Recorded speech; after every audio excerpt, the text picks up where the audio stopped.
Hey, are you hungry? Well, you're in luck. Meat and Three is back for season 16.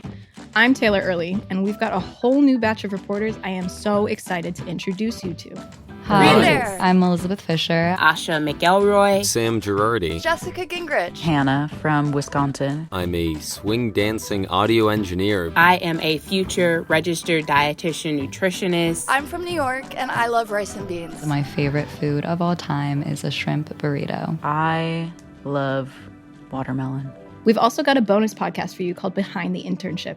3 of our reporters will take you along to show how they developed stories for this very show, Meat and Three.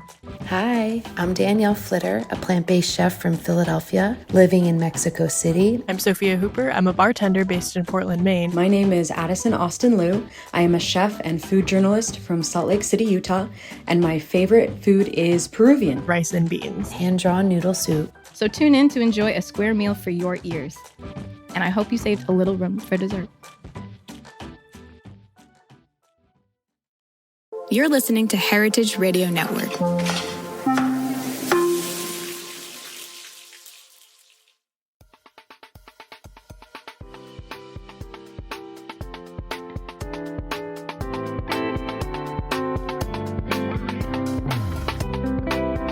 Good morning. It is Tuesday, April 9th. I'm your host, RJB. I'm the Executive Director of Heritage Radio Network. This is Amuse News. Thanks for joining me on this adventure through the food world, learning, listening, eating. As I've told you last week, we will be featuring interviews, conversations, and other stuff with people from across the food world, friends, chefs, writers, food advocates, and HRN Zone interns, advisors, hosts, and more. We're trying to just make a destination for everyone who's looking for a fun and insightful look at food. So we are going to start. Well, today I have a guest. We're going to be talking about pizza, which is near and dear to my heart, and probably to everyone else's hearts as well. I have some interesting perspectives to bring you on pizza and pizza conversation in this day and age. So I'm going to do that in a few minutes.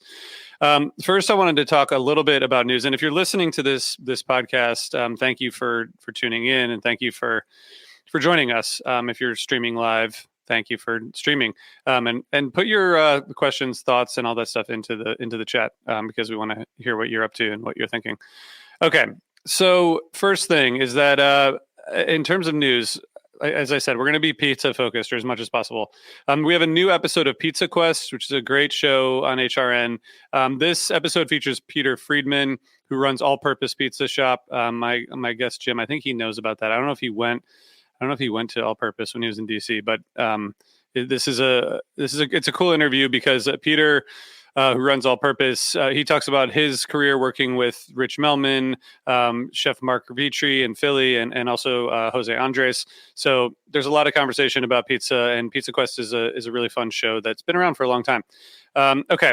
One piece of follow-up on the conversation we had last week about the minimum wage fast food issue in California.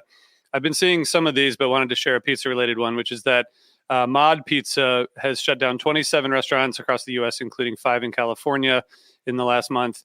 And there is some, there are many reasons for businesses kind of shutting down and going out of business and all that. But definitely the minimum wage hike was a part of that. And last week when I was talking about this, I got a couple DMs about the flip side of the perspective, because I said we could all pay like an extra 15 cents for a cheeseburger, but I got a couple DMs from people from the restaurant industry who said like there is another perspective on this, in that there are people who, there are restaurants who are going to be really affected by these things. So if you're one of those people and you want to talk about it, would love to have you on the show. But it does look like there are some restaurants being affected, which is unfortunate. Okay.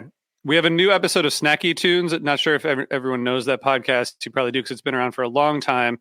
Darren is a great host. He hits both coasts this week. He sat down in New York City with Chef Dan Kluger of Grey Wind. We talked about Grey Wind last week. They are one of the restaurants that has donated a meal for 2 for our 15th anniversary campaign. And Darren talks with Chef Dan just about his culinary career, and then Darren dips into the archives for a performance from Matt Costa at Dangerbird Studios in LA. So we have a little New York and LA combo on Snacky Tunes. Again, one of our longest running HRN shows, food, music, lots of other stuff. The last thing I want to talk about before I bring my guest on is that, as everyone knows, we're celebrating our 15th anniversary. And as part of that, we're creating a fundraising campaign. We're offering donors unique food and music experiences in a bunch of cities. We have about a week left in the campaign. If you donate to HRN, you can support our internship and education programs, and you'll be entered to win dinner for two and 2 tickets to a concert in the city of your choice. And the city I want to highlight today, which I will get some input on from my guest, who I'm going to bring on because he was just there, I think, is Asheville. So we have for the meal, we actually have 2 gift cards. I have them right here from 2 separate but related restaurants, Chai Pani and Badiwala. They're both Indian restaurants in Asheville. And the chef, I guess 2009, I think Chef Irani opened Chai Pani with his wife and business partner Molly, and they had a vision for what they wanted to create, which was to serve street food and home cooked meals, the most underrepresented Indian foods in Western culture. And Badiwala, again, run by the same family, is their homage to cafes in India, tea and kebab houses. So really cool and unique restaurants in Asheville. And then for music, there's a festival called AVL Fest, which fills up local concert halls, clubs, venues with a lineup of local, regional, national talent. It's a really, really cool festival, Thursday, August 1st through Sunday, August 4th. And so if you donate to HRN, you can go to heritageradionetwork.org/15, and you can get 2 tickets to AVL Fest if you win, and dinner at Badiwala, and lunch at Chai Pani. So that's pretty cool. And I just want to thank the Asheville Independent Arts and Music folks, IMAVL, for their donation of 2 tickets to the festival. Thank you guys for supporting us. So we are going to be keeping this fundraiser going for another week or so. Really helps us out and helps us create a really cool education program. Okay, so now I want to bring on my guest. We're going to talk about pizza. And I guess I should just say that I wanted to check in with this person. His name's Jim Williams. He's one of my closest friends. And he also happens to be the person who loves pizza more than anyone I know. And now, as part of this job, I go to New York every week. I go to various pizza places. And I kind of see these screenshots from Jim from these pizza groups on Facebook, and I'm like, what is going? Like, I can't believe how much these people love pizza. But Jim, hey Jim. Hey RJ. Thanks for joining me about this. So I feel like I love food. I know you do too, but like pizza has this thing where it's like, I don't know what it is, but it feels like people have a sense of like outrage at certain pizza and a sense of like delight at certain pizza. I don't know if like there's another food that creates so much like excitement and is so divisive and also is like just talked about so much on the internet. Yeah. Does it feel like that too? Yeah. It's everybody grows up with pizza, right? Everybody has their favorite. There's a lot of nostalgia around it. There's a lot of different things that you can pick. You can pick your crust, you can pick your toppings, you can pick your favorite chain, you can pick your favorite independent pizza place. So I think maybe the fact that there's so much room for choices helps drive the discussion around pizza, and also the fact that it is delicious is probably another reason. So we talk about pizza a lot, and I just think it's interesting that so I go to New York, and of course in New York there's 1,000 pizza places, and even if you just look like a random pizza place, like there are opinions, and they're like, I think the internet has helped kind of make this into something that people just want to discuss all the time. When did you discover internet pizza discussions? Yeah, about a year ago, I came across a Facebook group called Pizzaholics, and I like pizza, so I decided to join it, not really knowing what to expect, thinking maybe I would find out about some good places in New York, or maybe even some good places locally where I live in North Carolina. or just some cool pictures of pizza in my Facebook feed. So I joined the group, and I quickly found out that, of course, like anything on the internet, it's kind of a war zone in the comments section, and with people making their posts. So that was interesting. A lot of back and forth. A lot of the discourse is arguing about which regional style is the best. Whether that's New York City, or New Haven is another one where they feel they're fiercely proud of their pizza in New Haven, and it looks delicious. So that seems right to me. But they get into fights about it. And then there's Buffalo, New York, totally different thing. Detroit style has its group of fans. So there's a lot. For a long time, after I joined the group, it was regional wars between the New York people and even the New Jersey people, and the Buffalo people and the New Haven people. So a lot of that kind of criticism and mostly good-natured ribbing between people. So I think there's like 172,000 members of this group. Can you go in and just post a picture of Domino's if you want to, or is there like a hierarchy that makes sure that people only see like, I don't know, interesting or unique pizza? I've never tried to post, but my impression is that anybody can post because some of the posts are pretty wild. But sometimes people do either ironically post a picture of Domino's or Pizza Hut, or earnestly post a picture of Domino's or Pizza Hut. And, they'll either say, sometimes people will post a Pizza Hut to say, this is way better than New Haven, and that gets everybody all riled up.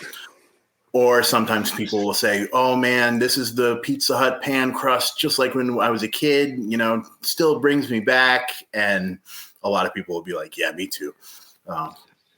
Do you think that like maybe this is obvious, but it feels like the internet gave rise to like all kinds of stuff that, maybe is ruining society in some ways. But for people who like are obsessed with pizza, like, do you think that how did people do it before like message boards? I mean, do you think that pizza has been this like much of an interest to people forever, and now it's just sort of consolidated on the internet, or do you think it gave like a platform for this? I think it's both. I think it's like, and there's good and bad sides to all this stuff on the internet and social media too, right? Like you have like-minded people coming together to discuss things that they like, but then also they're all sitting behind a computer screen so they can argue about it in a nasty way without consequences. So you get both of those things. I do, and the other cliche is like the internet allows for faster sharing of information. So, now I've never been to New Haven in my life, but I know the top 4 pizza places there. If I go there, I'm ready, right? Yeah. Whereas before I would have had to have an uncle that grew up there or a friend, or I'd have to walk around on the street saying, hey, what's the best pizza place? Yeah. Yeah. Well, I got to say, I had to take my kids to basketball last night, and on the way home, we picked up Domino's, and I had a Domino's thin crust pizza.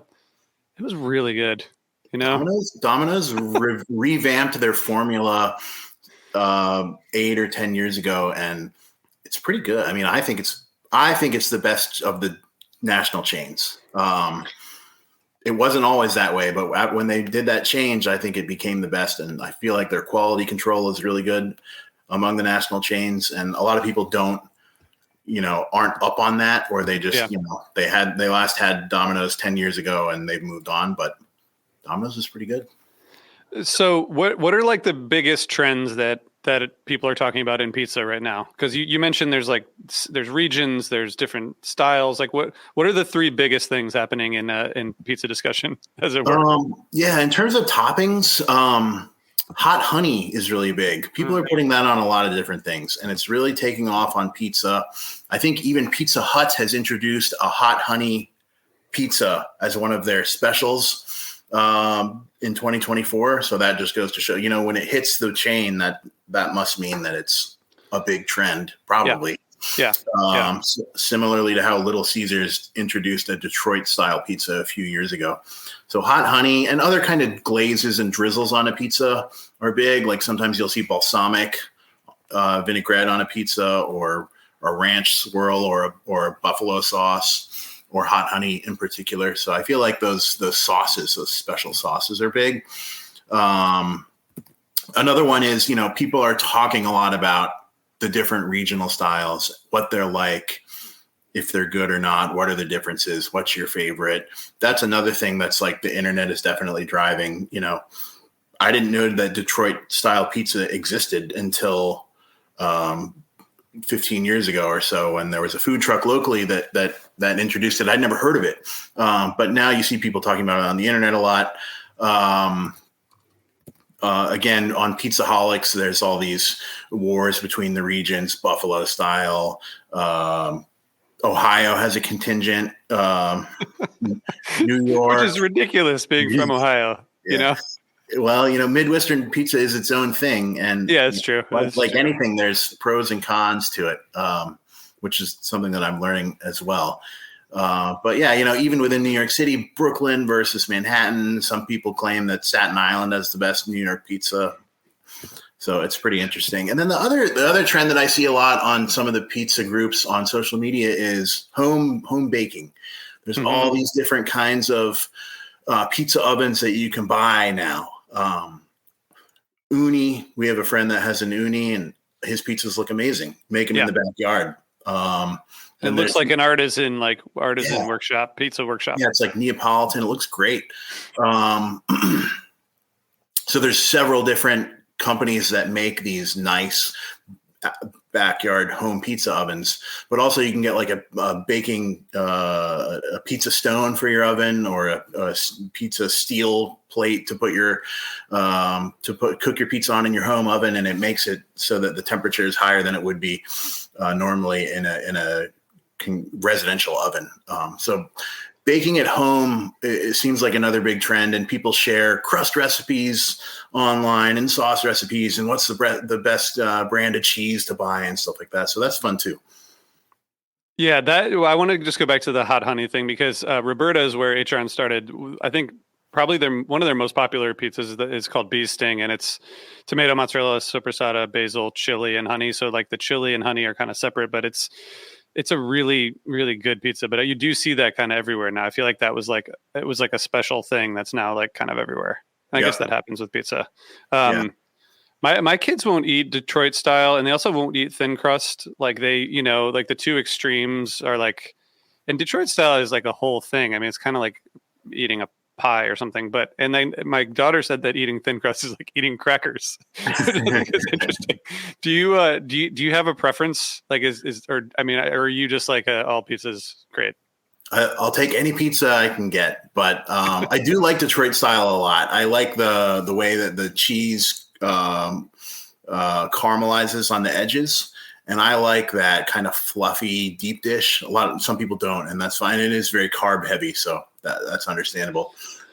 Yeah, but thin crust is good too. It kind of depends on the mood, but of course, there's nothing wrong with your classic like thin crust, New York style crust. Yeah, I think kids tend to like that because it's probably the easiest to eat, and you can kind of fold it up and all that stuff. Yeah. It's well, I guess I want to ask, what is it? What do you think it is about pizza that makes people so passionate? I mean, food in general makes people passionate, I think, but there's something about pizza that like really can rile people up. Like, what do you think that is? There's so many different choices and preferences, even if you're just talking about Domino's, Pizza Hut, Papa John's, people feel really strongly about which one they like the best. And it might just be what their family ordered when they were a teenager the most, right? Or Little Caesars or whatever. I think a lot of it is nostalgia. It's really easy to eat, and you can customize it to your preferences whenever, as much as you want. And so I think all that stuff kind of drives the emotion around it. But I think particularly everybody in America probably grew up with some version of pizza, and they think of that as like a nice, there's a lot of nostalgia around that. And I think that probably adds into the emotion around the discussion about it. Yeah. That's a good point. Yeah. I was looking before this because as I mentioned before you joined there, we have a show on HRN called Pizza Quest, which is really awesome. Peter Reinhardt, who is award-winning baker, and he's an author, and he has great conversations about pizza. But on like looking on Apple Podcasts, there's at least 100 pizza podcasts, and it's like I can't think of another food that would have, maybe wine or beer, but like an actual food item that has its own industry of content. It's hilarious. And I mean, at first I'm like, wow, 100 pizza podcasts. But then I started thinking about it and I'm like, okay, well, you could do one that's just New York City. You could do one that's just Brooklyn. And you know, God knows how many pizza places are in Brooklyn, 250. There's your 250 episodes right there. You know, you go to every one. And a lot of people would listen to it. But then, you know, you can talk about home baking. You can talk about ingredients. You can talk about trends among the national chains. There's a lot of different topics of discussion.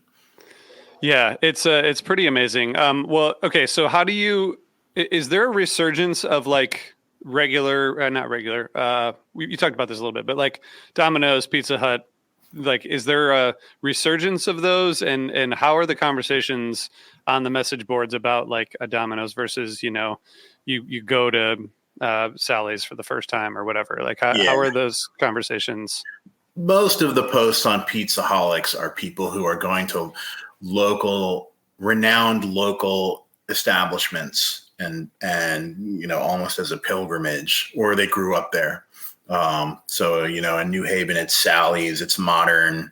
There's a couple other ones that people always talk about. And you see posts all the time where it's like, first time at Sally's, I waited in line for an hour. It was great. And then, you know, in the comments, somebody will say, well, it was better 5 years ago, right? Typical internet stuff. But there's less talk about the chains. Sometimes, like I said, people will make those earnest posts where it's like, hey, I think Domino's has really gotten better. And some people will say, yeah, that's true. But, you know, for me, I go to the place down the street and I always have that kind of thing. Yeah. Yeah. What's the most exciting thing happening when you like, what do you get most excited about when you see, when you like, what kind of conversation on Pizzaholics is most exciting for you? I like learning more. Like, I've learned so much about New Haven. I had always heard New Haven pizza was great, but I didn't even really know what differentiated it from New York City. Turns out a lot. They make it in coal ovens. They use a certain kind of cheese. A lot of these places have been around for 100 years. So just learning about other kind of renowned pizza shops around the country. Some of them in places I didn't even know. Sometimes people in Charlotte, North Carolina, where I'm about 2.5 hours from, they'll be like, oh, this is the best place in Charlotte. And I'm like, oh, okay. I get over there sometimes. I might have to remember that. So just learning about other places, other cities, how they do their pizza, and what the most renowned pizza places are there is interesting to me. Yeah, that's awesome. What's the most ridiculous conversation that you've seen recently on Pizzaholics? Oh, it's always your typical thing. People fighting over, you know, New York City versus New Haven versus Buffalo versus Detroit versus New Jersey versus other. Philadelphia has a strong pizza contingent too. You probably know that. Yeah. Some good shops there, but it's the. People will post something from New Haven and it looks good to me. Yeah. But then you got 6 people saying, oh, it's burnt, disgusting. Ugh, come to New York, come to Buffalo, give me a break. So we get a lot of that stuff. The one thing that I don't see as much of at all, I can't remember seeing a post from like a California style pizza person in Pizzaholics. I'm not sure why that is. California style pizza kind of has a reputation of using a lot of different toppings, putting a lot of vegetables on it, farm to table stuff, more healthy. So it may be that these people in Pizzaholics just aren't as interested in stuff like that. Or maybe that the California pizza just have better things to do with their time than argue about pizza. But that's the one thing that I think about sometimes, because you see all the different styles represented, but you don't see a lot of California pizza enthusiasts there. I guess can you just tell me quickly, what is Buffalo pizza? Why is it a thing? Like, I've never heard of it until, I don't know, maybe 6 months ago when I think you mentioned it. Yeah, me too. I kind of had it in my mind that I think Buffalo pizza is a thing, but now I've been seeing pictures of it. And from what I can tell, it's a thicker crust than New York style. So it's not the thin floppy kind that you fold. But it's not deep dish either. It's just kind of a thicker crust base. It seems like there's more toppings. There's more cheese. There's more sauce. There's more toppings. There's more everything. So it looks heavier to me.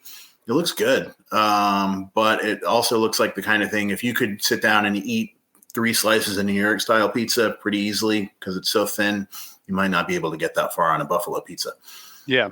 All right. Well, we're gonna I'll have to check out buffalo pizza at some point. I don't know. It's hard to get to Buffalo, Right. It's kind of far away. Okay, Jim, will you do some quick pizza trivia with us? Sure. Okay. I'm going to ask you these questions, and then I'll give you the 4 potential answers, and then you give me your guess. All right. Okay. First, what percentage of Americans who actually eat pizza eat it at least once per month? 22%, 47%, 79%, 93%. I want to say 93, but we'll go with the next highest, 77. You were right the first time, 93%. Nice. So 93% of people who say they eat pizza eat it once per month, which is, I guess, not surprising, but it's kind of amazing. Okay, second question. What percentage of Americans eat pizza for breakfast? 2%, 24%, 36%, 55%. I'll go 36. You're good. That's right. Okay. Last one. On average, how many slices of pizza does a single American consume in 1 year? 19, 46, 63, or 75? 75. 46. Okay. But that's getting overexcited. But I think I have more than 46. Yeah, Right? I know I do. I'm never going to calculate it, though. That's bad. That's a bad idea. No, I might have had half of that last night with thin crust. Jim, do you have a last best bite or last best meal that you've had over the past couple weeks? With pizza? No, not really. I had some slices from a place called Randy's Pizza here in Durham, North Carolina, which is a pretty solid New York style shop. But in terms of anything noteworthy, even though I have been traveling a little bit lately, I did not get to any renowned pizza places on the last couple trips I was at. So nothing to write home about, but always keeping it solid with the local shop, right? Yeah, that's great. Well, you need to come on your trip to Philly. We'll go to Pizza John, and we'll go to all the places. Sounds good. Okay, so last question actually. Is there a particular movie? I know you're a movie person. Is there a particular movie that you love that has like a pizza scene, or that pizza is like prominent in? Is there anything that comes to mind when you think of pizza and movies? There's that movie called Mystic Pizza, right? Yeah. I've actually never seen it, but my wife likes that movie. And one thing that I learned from Pizzaholic, so Mystic Pizza is a real pizza shop, and everybody on Pizzaholic says it's terrible. But it's like it's like a tourist trap now because of the movie. Mm-hmm. Everybody on Pizzaholics is like, don't go, it's terrible. And I don't know. I don't want to talk bad about them, but I haven't had it. But I thought that was interesting. The other scene that comes to my mind is in the movie Home Alone, where Kevin gets left home alone and he orders a pizza and he goes, lovely cheese pizza just for me. I feel like people say that all the time. It's kind of you hear people say that from that movie, and it kind of speaks to the comfort that pizza brings people. That's awesome. All right. I just want to say one more time before we wrap up that when you come to Philly, we're going to go to, I think we can maybe over the course of a weekend go to Pizzeria Badia. We can go to Pizza John. We can go to Sanchucci's, maybe Shekamaxon. I think we can hit 4 or 5 in a weekend. So sounds great. We should do that. That sounds great. Awesome. All right. Thanks, Jim, for joining us. And thanks everybody for tuning in. I'll be back on Thursday. On Thursday, I'm going to talk with Brandon Hoy, who's the founder and one of the founders of Roberta's Pizza, who also now has 2 restaurants in the New York Times Top 100, including the number 2 restaurant in New York City. So stay tuned for that coming on Thursday. Jim, thanks so much. Thanks everybody for tuning in.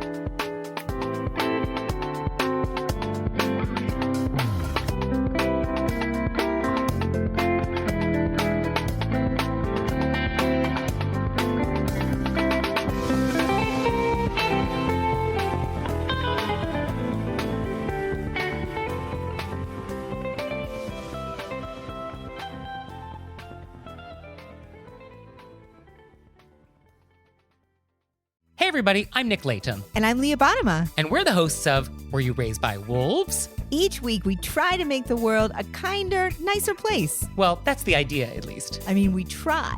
Have you ever wondered what to do if you're ghosted? Or what to do when a friend asks you to borrow money? Or the proper way to eat Cheetos? You know, the big questions. So please find Were You Raised by Wolves wherever you listen.